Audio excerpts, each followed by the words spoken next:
స్కాంద పురాణాంతర్గత సంపూర్ణ కార్తీక పురాణము 12వ రోజు 23, 24 అధ్యాయములు.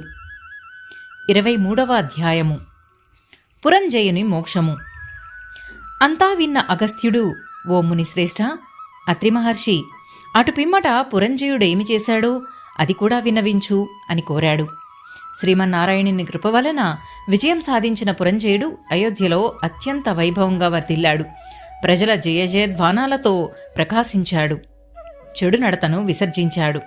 దుష్ట భావాలను, దుష్ట నడతను దరిచేరనీయలేదు.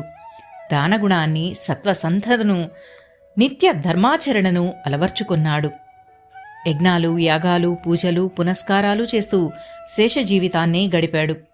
ప్రతి సంవత్సరం వచ్చే కార్తీక మాసంలో కార్తీక వ్రతాచరణను ఆచరిస్తూ అరిషడ్వర్గాలను జయించి నిశ్చలమైన మనస్సుతో కల్మషరహితుడై పరోపకార పారాయణతో పరమ వైష్ణవుడిగా పరిణమించాడు.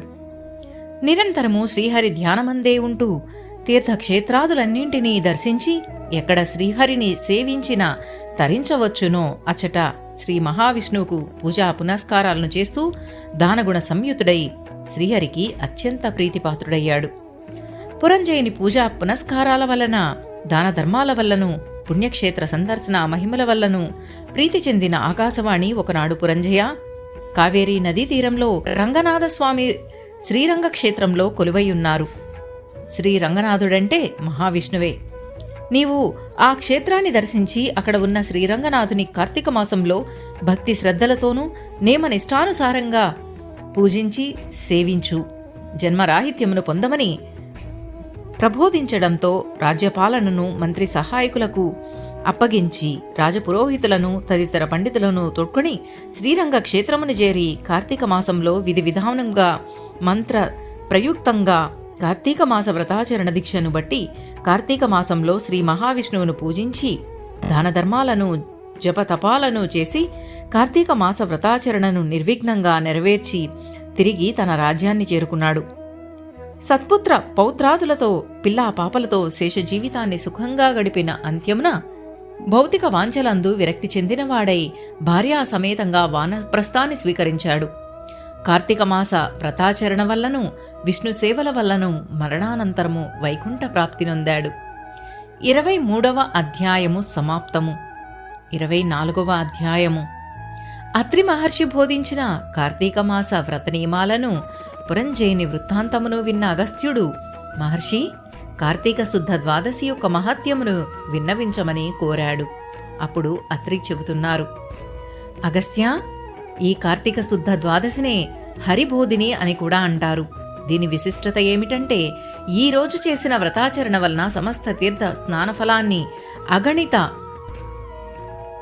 యజ్ఞ యాగాదులు చేసినంత పుణ్యాన్ని పొందవచ్చును. ఈ కార్తీక మాసంలో ఒక రోజు కంటే మరొక రోజు అనేక రెట్లు గొప్పదవుతుంది. ఈ కార్తీక ద్వాదశి నాడు చేసిన వ్రతాచరణ 1,000,000 రెట్లు ఫలితాన్నిస్తుంది. విష్ణువు పట్ల భక్తిని పెంపొందిస్తుంది. ఈరోజు చేసిన ఏ సత్కార్యమైనా 1,000,000 రెట్లు ఫలాన్నిస్తుంది. అంటే ఈనాడు ఏ ఒక్కరికి అన్నదానం చేసినా అది 1,000,000 మందికి చేసిన పుణ్యఫలాన్నిస్తుంది. అట్లే ఏ ఒక్క దుష్కార్యము చేసినా అది కూడా 1,000,000 రెట్లు పాప ఫలితాన్నిస్తుంది. ఈ సత్కార్యములన్నీ ద్వాదశి గడియలలోనే నిర్వర్తించాలి. ద్వాదశి గడియలు తక్కువగా ఉన్నను అప్పుడే పారాయణ చేయాలి గాని ఆ గడియలు దాటిన తర్వాత చేయరాదు. ద్వాదశి పారాయణ మాత్రం మానరాదు. క్రితం రోజు అంటే ఏకాదశి నాడు ఉపవాసం ఉండి మరునాటి ద్వాదశి గడియలలోనే పారాయణ చేయాలి. ఆ గడియలు దాటి తర్వాత పారాయణకు పనికిరాదు. దీనివలన కలిగే శ్రేయస్సు ఇంతింతయని చెప్పలేము. దీనికి నిదర్శనముగా అంబరీషుని వృత్తాంతము చెప్పెదను, శ్రద్ధగా విను అని అత్రి మహర్షుల వారు చెప్పసాగారు. అంబరీషుని వృత్తాంతము. అగస్త్య, ద్వాదశి పారాయణము అత్యంత ఫలదాయకము. కార్తీక శుద్ధ దశమి నాడు పగలంతా ఉపవాసంతో ఉండి రాత్రి భోజనం చేయాలి. ఆ మరునాడు అనగా కార్తీక శుద్ధ ఏకాదశి నాడు మాత్రం ద్వాదశి గడియలు దాటకుండానే పారాయణ చేయాలి, అంటే భుజించాలి. ఇలా చేయటాన్నే ద్వాదశి పారాయణమంటారు. అంబరీషుడిట్లే చేసి అత్యంత మహిమను పొందగలిగాడు. అతని వృత్తాంతమును వినుము అంటూ చెప్పసాగాడు. పూర్వకాలంలో అంబరీషుడనే మహారాజుకుడు ఉండేవాడు. అతడు మిక్కిలి హరిభక్తుడై నిరంతరము హరినామ సంకీర్తనతోనే కాలం గడిపేవాడు. ఆయన ఒకనాడు కార్తీక శుద్ధ ఏకాదశి నాడు కటిక ఉపవాసం చేశాడు. అంటే పచ్చి మంచి నీళ్లు కూడా ముట్టకుండా పూర్తిగా 2 పూటలా ఉపవసించాడన్నమాట. ఆ మరునాడు వచ్చే కార్తీక శుద్ధ ద్వాదశి నాడు మాత్రం పారాయణ చేయాలి. ఆ ద్వాదశి గడియలు దాటకుండా పారాయణ చేయాలనే నియమం ఉంది. కనుక ఆ ద్వాదశి నాడాయన వేకువనే లేచి పూజా పునస్కారాలు ముగించుకుని ద్వాదశి గడియలు దాటకుండా పారాయణ చేయాలనే తపనతో త్వరగా భగవత్ సమారాధన చేసి తాను తినాలనుకున్నాడు. కాని అదే సమయంలో దుర్వాస మహర్షి అతిథిగా వచ్చి, రాజా, నేనిదే నదికి పోయి స్నానం చేసి వస్తానని వెళ్ళాడు. అలా వెళ్లిన దుర్వాసుడెంతసేపటికి రాకపోయేసరికి అంబరీషునికి ఆతృత ఎక్కువయింది. ద్వాదశి గడియలు అయిపోవడానికి మరికొంత గడువు మాత్రమే ఉంది. ద్వాదశి పారాయణ ద్వాదశి గడియలలోనే చేయాలి. ఈ విషయాన్ని అతిక్రమించకూడదు కదా, మరి అతిథి రాకుండా ఆరగించడం అమర్యాద కదా, ఎలా అనుకుంటూ తనలో తానే మదనపడిపోసాగాడు. అతిథి వచ్చే వరకు ఆగి అతిథితో సహా ఆరగించడం గృహస్థు ధర్మం కదా. మరి ఆ అతిథి అయిన దుర్వాసుడు వచ్చేసరికి ద్వాదశ గడియలు దాటిపోయేటట్లున్నాయి. అతిథి రాకుండా ఆరగిస్తే అతిథిని అవమానించినట్లవుతుంది. ద్వాదశి గడియలు దాటిన తర్వాత ఆరగిస్తే ద్వాదశి వ్రతాచరణ భంగమవుతుంది. ఎలారా భగవంతుడా అనుకుంటూ తనలో తానే కుమిలిపోసాగాడు. ఎందరెందరో మహానుభావులను పండితోత్తములను అడిగి చూశాడు. అందరూ ముక్తకంఠంతో కార్తీక ద్వాదశి వ్రతాచరణ భంగం కలిగి చేసినవాడు విష్ణుభక్తిని విసర్జించిన వాడవుతాడని చెప్పారు. ద్వాదశి వ్రతాచరణ భంగం వలన ఇంతకుముందు చేసిన ద్వాదశి వ్రతాచరణ ఫలాన్ని కూడా పోగొట్టుకున్నవారవుతారని, అట్టివారు కడు పాపులై కమలనాభుని క్రోధానికి గురి అవుతారని చెప్పాడు. మరి కొంతమంది ద్వాదశి వ్రతాచరణ భంగం వలన పుణ్యఫలం క్షీణిస్తుందని, శత్రువృద్ధి కలుగుతుందని చెప్పారు. మరికొంతమంది వేద విప్రులు, రాజా, సర్వాంతర్యామి అయిన ఆ సర్వేశ్వరుడు సమస్త జీవరాశిలోనూ జఠరాగ్ని రూపంలో ఉన్నాడు గదా. ఆ జఠరాగ్ని ప్రజ్వలింపచేసేది మన ప్రాణవాయువే కదా. ప్రాణవాయువు వలన జఠరాగ్ని ప్రజ్వలింపబడడంతో శక్తి నశిస్తోంది కదా. మరలా మనం ఆ శక్తిని పొందడానికి వచ్చే సంకేతమే ఆకలి. ఆకలి ద్వారా మనం మరలా శక్తిని పొంది జఠరాగ్నిచే దానిని దహింపచేస్తున్నాం, అంటే జీర్ణింపచేస్తున్నాం. కావున యుక్తాహారం చేతనే జఠరాగ్నిని శాంతింపచేయాలి.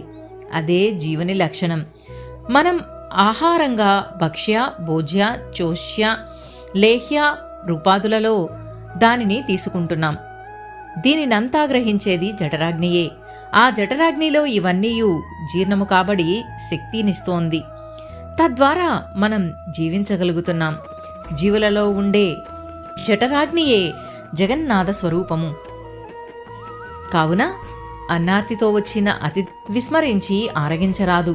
పైగా వచ్చినవాడు భూసురుడు, అంటే విప్రుడు, బ్రాహ్మణుడు. మరియు బ్రాహ్మణ అవమానం వలన కీర్తి, ధర్మం, ఆయుష్షు, ఐశ్వర్యం సర్వం నశించిపోతాయి.